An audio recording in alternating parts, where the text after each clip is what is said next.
everyone. Welcome back. This is the latest interview in the Resident Chef series here at One Elgin Restaurant at the National Arts Center.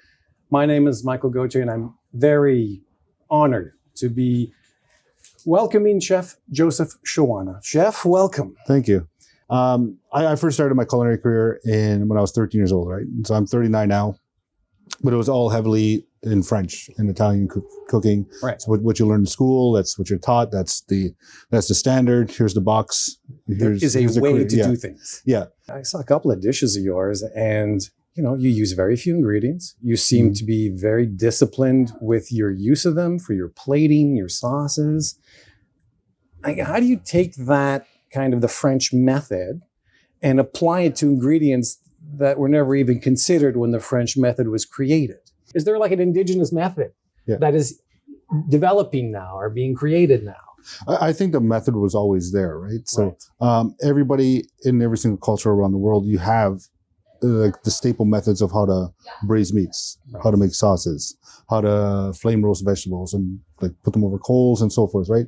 Because those methods were already there before French cuisine even existed the way it is today, right? So I think a better question is, how does the French and just the standardized recipes and techniques that you learn in school, where did those actually come from, right? Where did those techniques come from? What influences are those from in, right? So because indigenous food itself, like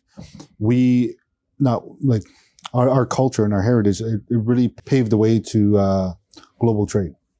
When the Spaniard conquistadors came to North America, they started trading all of these different types of vegetables with everybody else, right?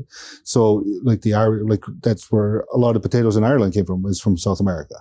Like tomatoes are not even Italian. They came from South America as well. So all of these different varieties, like where would Italian cuisine be without tomatoes, right? So, and where would Irish cuisine, like how standardized that is and how simple that is, where would that be without potatoes from South America, right? So, and corn, where would that be? Like all over the world, right? So basically, when you're talking about indigenous cuisine, you have almost a larger vision than what I would call the colonial cuisine, than French or whatever, because you have that kind of, you've taken that step back from that snapshot of how things should be done to say, like what has fed into that essentially. Yeah.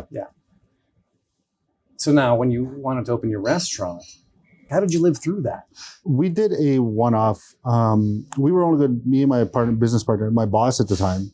We planned to just do a one-off menu every National Indigenous Day, right? So one day a year. Yeah, one day a year, right? So one day a year we get to be Indigenous, right? So we did that, but it was then is when I knew I was really onto something, because I featured Indigenous ingredients with a French technique and flair that I was trained in. So we sold out all our reservations were booked, and at that point I knew that we should be doing it next year.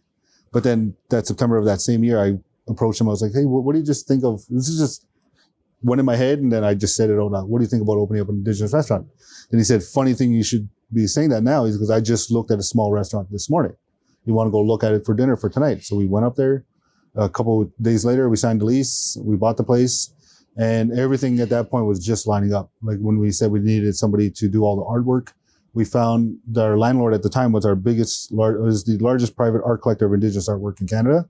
Oh my God. So he loaned us all the artwork, like morceaux, like original morceaux, Jane Ash, Carl Beams. We had them all over our walls. We're talking like at least over $2 million in artwork over a little 32-seater restaurant, right? So we only told everybody that it was just prints, right? So so there was that, and then we wanted to put a big mural over the bar in the back, Indigenous artwork. So one of our waiters at the time, her friend was Chief Ladybird.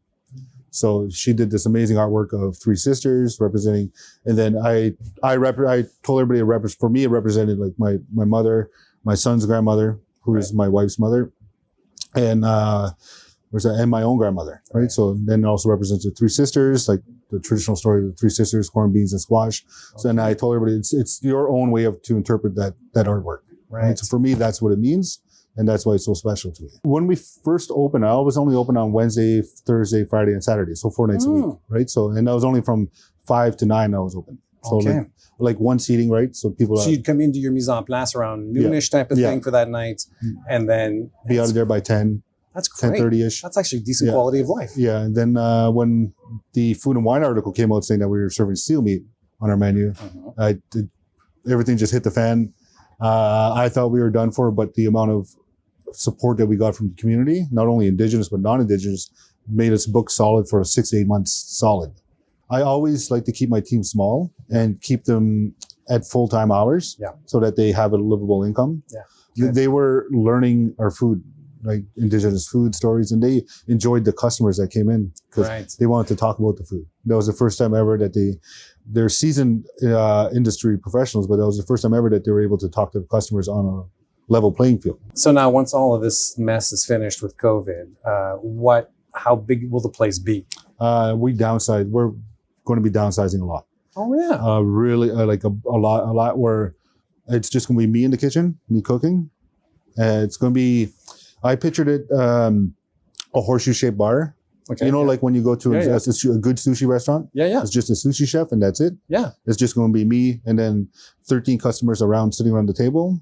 And the reason why is 13 is to represent the 13 full moons of the Indigenous calendar. Very and then cool. every single year is going to feature 13 different menus through those seasons. So you do one per lunar cycle. Yeah. And then one seating a night, that's it. Okay, so chef, how are you going to handle service for 13 people all by yourself? Like, what's the plan? That'll all depend on what would be in season and how the menu development will go, right? So Okay. I'm envisioning maybe not 10 courses, but maybe 6 to 8 courses per night. But in seeing that it's just going to be me, it's going to be a very simplified menu. Yeah. That will feature all the ingredients as fresh as possible. Right. And then I'd be able to interact with all the guests. What is your experience with ICANN been? We started ICANN, me and Chef Bill Alexander, as well as a lot of other team members. Our main focus was to bring more awareness to Indigenous food through tourism in Canada. And but since COVID hit, the tourism department, tourism pretty much fell. It's ramping back up now, right? So we've been getting reports from Manitoulin Island that it's the busiest season ever on record for them. Oh, that's right. sweet. So, but we switched focus a little bit to really dive into education. So, and while I'm also a professor at Centennial College, we're developing Indigenous curriculum online to help in northern communities access educational components for their Indigenous food, their Indigenous culture, their stories through food. I mean, it's all there. And all of this stuff, right? So in partnership with Centennial College, we're trying to really solidify with ICANN, how can we meet that and deliver it to them at no cost to them. Do you cook a lot at home? A little bit, but we tend to order from our favorite restaurants, right? So just to help support as much as we can. Yeah. So we just stay around our neighborhood kind of thing. So we go out every once in a while to a few other restaurants, like a few friends of ours that have restaurants in Toronto. Yeah. But when we cook at home, it's just my son likes everything nice and simple, just the way I do, right? A steak and potatoes kind of person. So yeah. Thank you so much for joining us. This was Chef Joseph Shawana. Chef, fantastic to have you with us. Thank you so much.